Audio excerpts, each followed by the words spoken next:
En este momento te invito a escuchar a Juan Germán Ortiz con el tema El texto más grande de la Biblia. Yo soy Aida Rodríguez y tú estás en Creyendo lo Imposible. Porque de tal manera amó Dios al mundo que ha dado a su Hijo unigénito para que todo aquel que en él cree no se pierda, mas tenga vida eterna. Porque no envió Dios a su Hijo al mundo para condenar al mundo, sino para que el mundo sea salvo por él. El que en él cree no es condenado, pero el que no cree ya ha sido condenado, porque no ha creído en el nombre del unigénito Hijo de Dios. Y esta es la condenación, que la luz vino al mundo y los hombres amaron más las tinieblas que la luz, porque sus obras eran malas.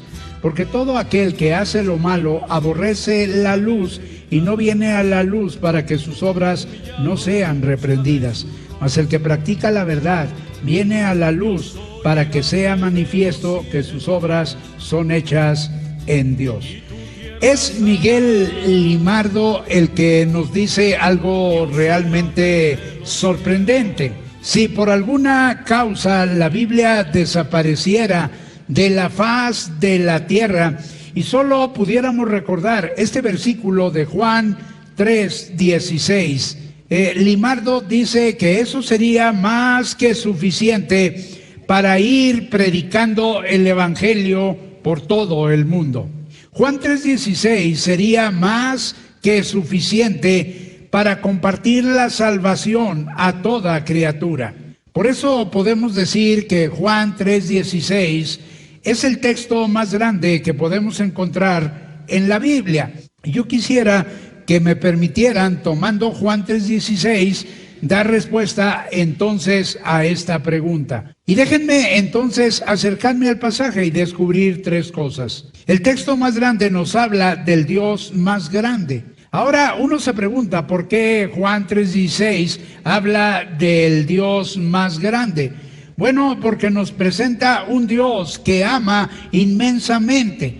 Fíjense lo que dice porque de tal manera amó Dios. Esta es una expresión que habla de grandeza, de algo grande, de un amor muy grande, de un amor expresado de tal manera.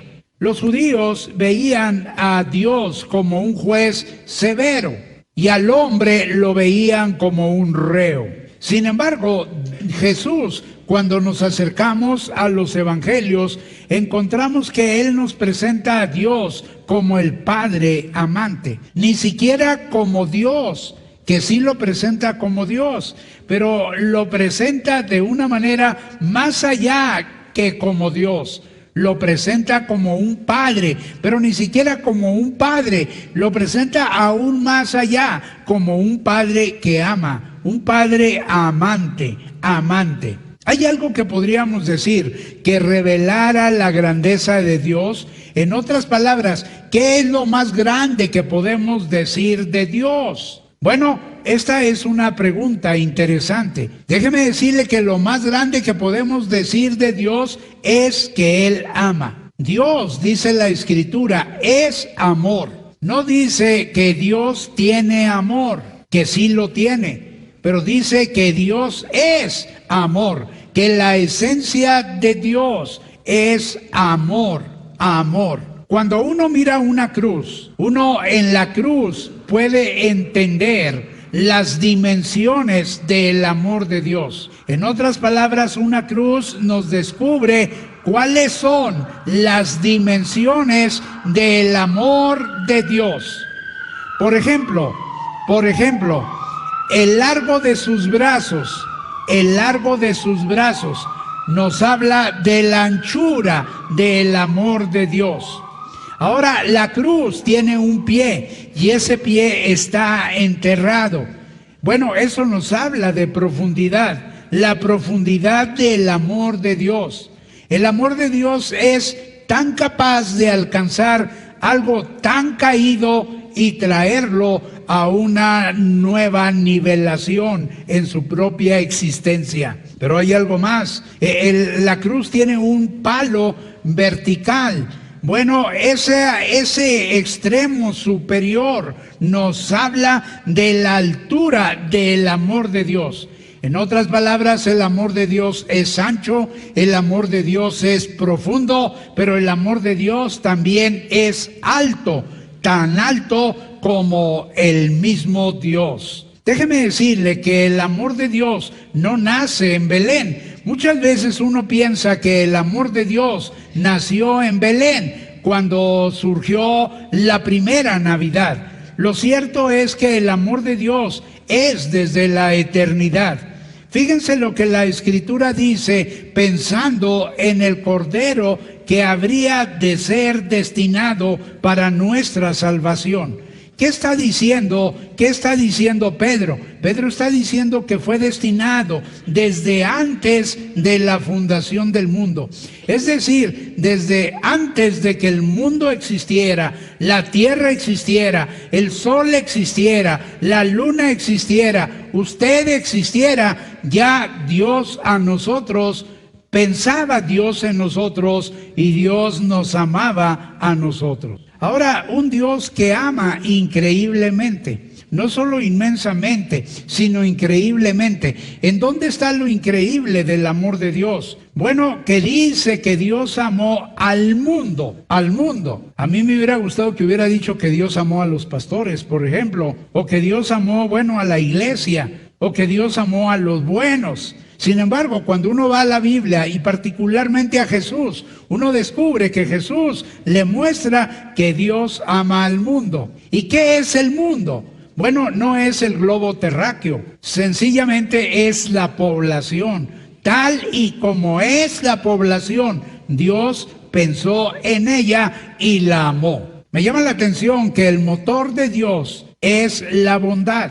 La bondad es tener misericordia. ¿De quiénes? Pues sencillamente de la gente que se encuentra solitaria, de la gente que está amargada, de la gente no amada, de la gente aún, de aquellos que no aman a Dios o de aquellos que se encuentran en desgracia. En otras palabras, el amor de Dios es increíble y uno se pregunta ¿por qué? Porque ama a aquellos que no tienen nada bueno. A veces la iglesia se siente monopólica en relación del amor de Dios, se siente dueña del amor de Dios y piensa que porque la iglesia ha sido rescatada por la misericordia de Dios, entonces es la única beneficiaria del amor de Dios. Eso no es cierto, hermanos. La Biblia nos dice que ama al mundo. ¿Qué quiere decir? Que ama a la gente que se encuentra en desgracia. Fíjense lo que la Biblia dice, mas Dios muestra su amor para con nosotros, en que siendo aún pecadores, Cristo murió por nosotros.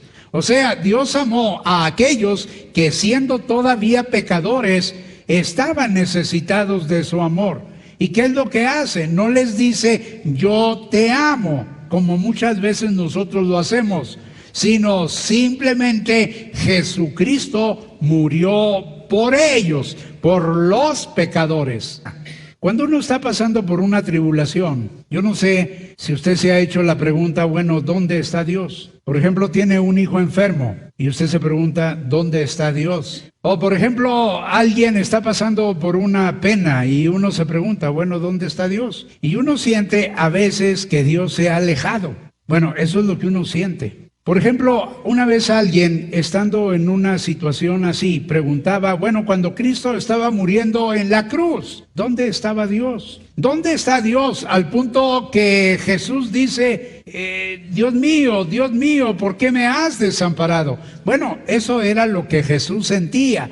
Sentía que Dios lo había desamparado, semejante a lo que nosotros sentimos cuando estamos pasando por una adversidad. Pero la pregunta sigue, ¿dónde estaba Dios cuando su hijo estaba muriendo en el Calvario y él se sentía desamparado? Pues déjeme decirle lo que la Biblia nos dice, Dios estaba en Cristo. Es sorprendente encontrar esto, que Dios estaba allí en Cristo. ¿Y qué estaba haciendo Dios? Bueno, reconciliando consigo al mundo. Cuando Cristo está muriendo, Dios estaba con Cristo muriendo, y con su muerte, ¿qué? Reconciliando consigo, ¿a quién?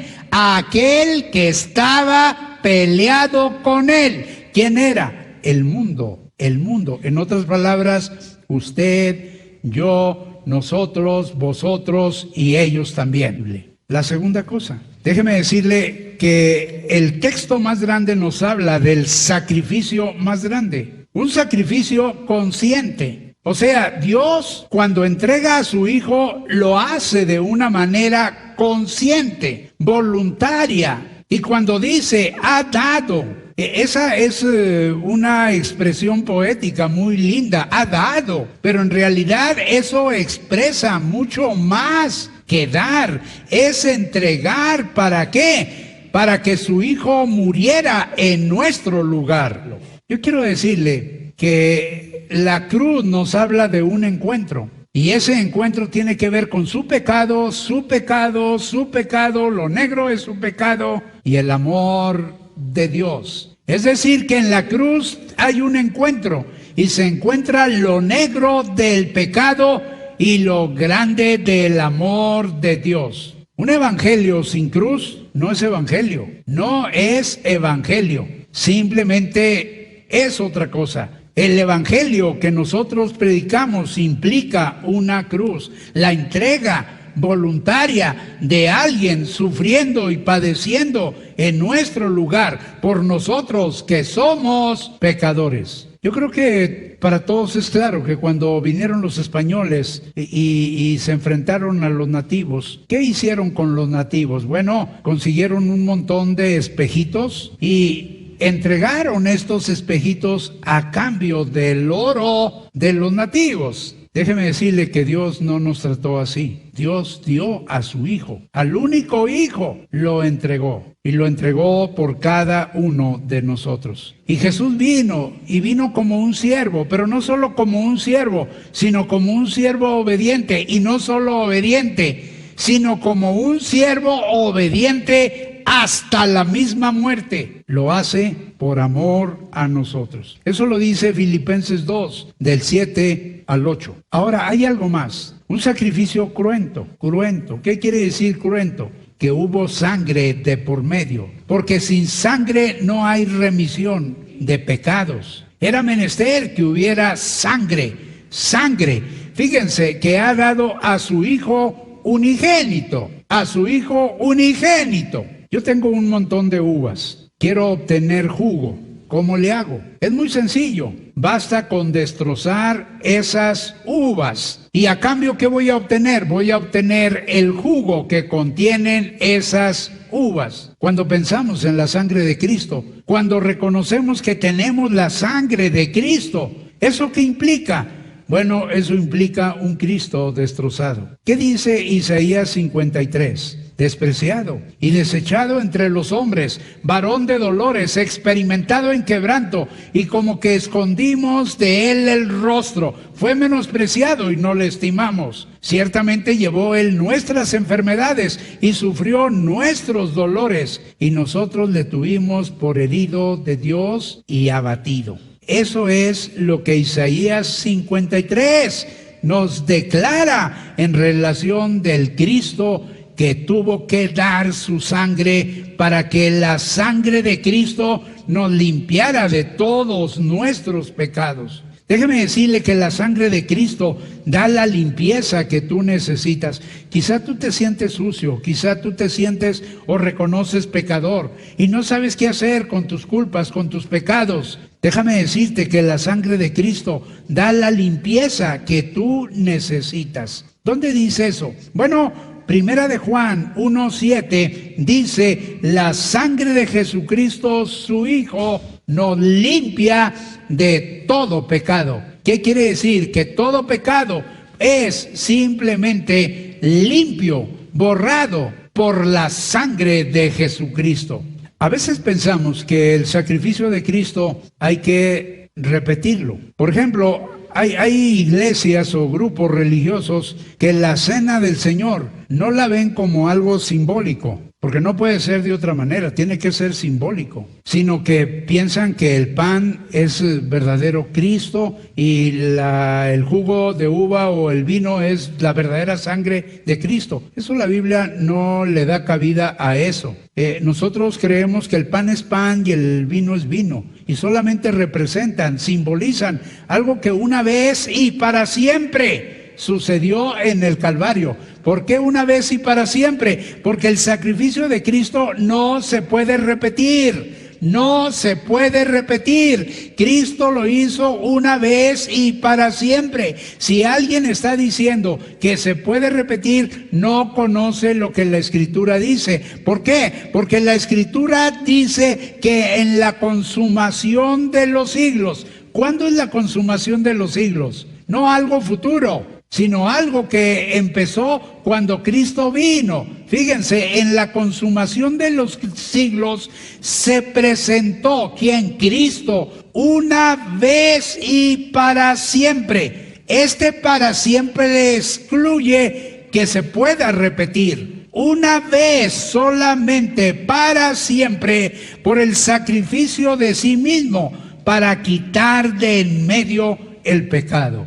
¿Quién lo hizo? Lo hizo Cristo. ¿Cuántas veces? Una vez. ¿Fue suficiente? Sí, fue suficiente. ¿Por qué sabemos que fue suficiente? Porque el mismo Jesús dijo, consumado es. Porque Hebreos dice que ya no se puede repetir. Si hay alguien que está buscando repetir. Es más, estaba yo leyendo la semana pasada que hay gente que se ufana de poder repetir. Bueno, dice que el sacrificio de Cristo es irrepetible.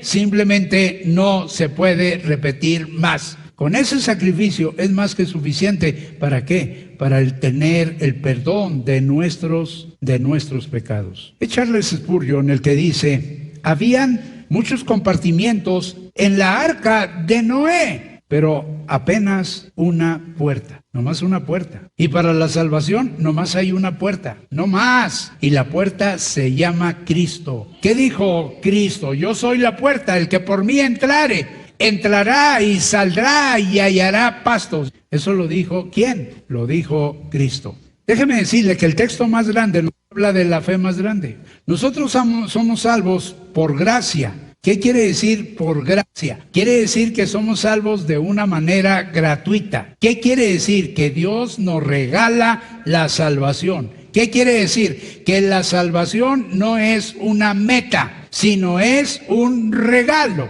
¿Qué quiere decir? Que somos salvos por gracia, por la fe en Cristo Jesús. Déjeme decirle que es una fe personal en Cristo. Dice, para que todo aquel, y en este todo aquel, usted entra y el mundo entra, para que todo aquel que en Él cree, o sea, que en Jesús cree. Eso me lleva a pensar que la salvación no es por entender el Evangelio. El Evangelio, ¿quién lo puede entender? ¿Qué teólogo lo puede entender? Una vez a Karl Barth le preguntaron cuál es la verdad más grande que ha pasado por su mente. Y entonces él dijo, Cristo me ama, bien lo sé. Déjeme decirle que el Evangelio no es por entender el Evangelio, es por aceptar, mas a todos los que le recibieron, a los que creen en su nombre, les dio potestad de ser hechos hijos de Dios. ¿Cuándo es usted un hijo de Dios? Cuando cree en su nombre. Es sencillamente por creer, aceptar el Evangelio.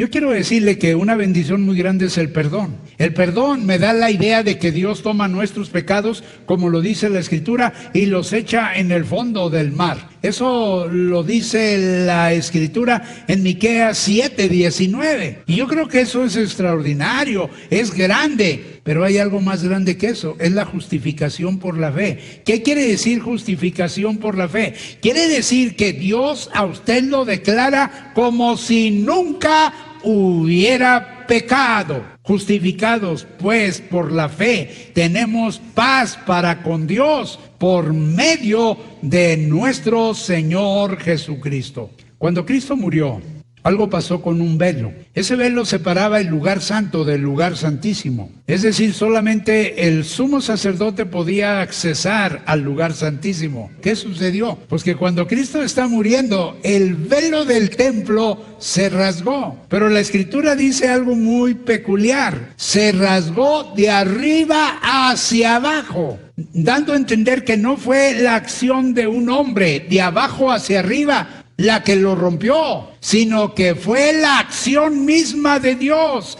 de arriba hacia abajo. ¿Para qué? Para enseñarnos que ahora usted puede accesar de una manera directa para con Dios. Usted puede decirle hoy a Dios, Abba, Padre, Abba, que es una expresión de ¿qué? De sumo cariño, de sumo respeto. Es una expresión de intimidad y respeto. Ahora su Padre es Dios, Dios es su Padre, su papacito, y usted puede accesar a Él. Alguien dijo que cuando Jesús tenía los brazos extendidos sobre la cruz, simplemente los tenía así, como si quisiera abrazar a todo el mundo. Dios piensa en el mundo, Dios piensa en... Usted tiene que pensar también en lo que piensa Dios, pero para poder hacerlo, usted tiene que abrirle su corazón y recibirlo como su Señor, su Salvador. Pero una fe poderosa en Cristo. ¿Por qué poderosa? Porque esta fe va a impedir que usted se pierda. No se pierda, mas tenga vida eterna. Es una fe poderosa que le da ¿qué? La vida eterna. ¿Qué es algo que Dios no quiere? Algo que Dios no quiere es sencillamente que el hombre se pierda. ¿Qué hace Dios con aquellos que se vuelven a Él? Bueno, déjeme decirle que sencillamente la parábola del hijo pródigo nos muestra lo que Dios hace. Me llama la atención que el padre, siendo un anciano, cuando ve que su hijo está regresando, corre al encuentro, lo abraza, lo besa, pero hace algo más. ¿Cómo venía ese hijo? Ese hijo venía como un esclavo. ¿Cómo era un esclavo en aquel entonces? Bueno, era alguien que no tenía zapatos. ¿Qué es lo primero que hace Dios? Bueno, darle un vestido. ¿Qué más? Darle un anillo. ¿Pero qué más? Bueno, darle unos zapatos. ¿Por qué? Porque sencillamente no quiere tratarlo o dar la impresión de que es un esclavo, sino simplemente ahora es el hijo.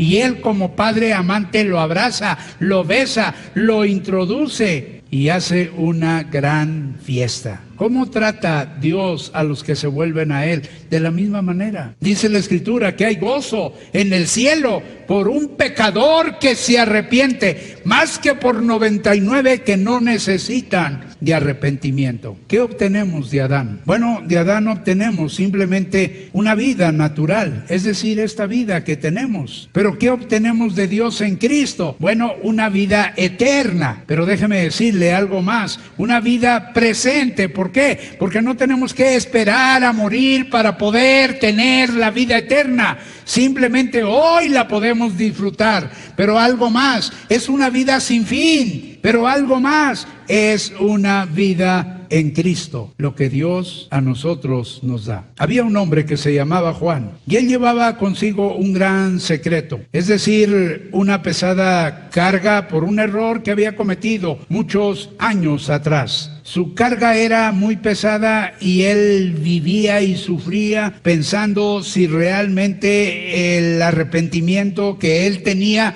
bueno, había sido suficiente para que Dios le perdonara. En su iglesia había una anciana, y esta anciana decía que ella podía hablar con Dios, que Dios le hablaba a ella, que ella tenía visiones acerca de Dios. Y entonces, tratando de comprobar lo que la anciana decía, Juan un día le pidió lo siguiente: la próxima vez que usted le hable a Dios, le podía preguntar, ¿cuál fue el error que yo cometí hace muchos años? Y la anciana le dijo, sí, ¿cómo no, Juan? Yo la próxima vez que Dios me hable, le voy a preguntar acerca del error que tú cometiste. Pasaron los días, pasaron las semanas, y un buen día Juan se encontró con la anciana y le preguntó, ¿la visitó Dios estos días pasados? Ella le dijo que sí. Y usted le preguntó qué error había había cometido yo? Sí, le dijo ella. ¿Y qué le contestó Dios? Ella le respondió: me dijo que no lo recordaba. Déjeme decirle que cuando Dios nos perdona de tal manera que simplemente nos trata como si nunca hubiéramos pecado. Eso se llama justificación. Cuando Dios nos declara como justos sin haberlo sido, porque Dios tiene misericordia de cada uno de nosotros. Yo quiero animarle para que hoy tome una decisión, para que reconozca que Dios le da un regalo, y este regalo es la salvación. ¿Qué quiere decir la salvación? Que Dios simplemente está dispuesto a perdonarle, está dispuesto a tratarle como si nunca hubiera pecado, darle no solo el perdón, sino darle una vida nueva. ¿Por qué? Porque en Jesucristo podemos tener el perdón y una vida nueva. ¿Qué es lo que tiene que hacer? Lo que tiene que hacer es abrir su corazón, reconocer que necesita a Cristo, invitarlo a que venga a su corazón, a su vida, y dejar que Cristo haga de su corazón un trono y que esté en su vida para siempre. Si usted lo hace, tenga la seguridad que la paz, el perdón, la provisión, simplemente el poder van a venir a su propia existencia. Usted necesita a Cristo para tener el perdón de sus pecados. La paz que usted no ha podido conseguir hasta hoy está en Cristo. Ábrale su vida y deje que Cristo venga a ser su Salvador. Si usted recibe a Cristo como su Señor, como su Salvador, va a ser diferente. ¿Por qué no aceptas este regalo maravilloso? ¿Por qué no permites que Jesucristo cambie tu vida? Si no sabes cómo hacerlo, márcanos en este momento. 55 66 91 63, 55 66 18 76 o también al 10 35 00 43. Pero una invitación más que te dejo es, aparte de que nos llames, que nos visites este próximo domingo a las 9, 10 y cuarto y 1 y cuarto, en donde en Zarco 50. Esto es en la Colonia Guerrero. Es muy fácil llegar a Creyendo lo Imposible, porque además tenemos un estacionamiento totalmente gratuito para ti. Así que no dejes pasar esta invitación. Te esperamos con la familia espiritual de Creyendo lo Imposible.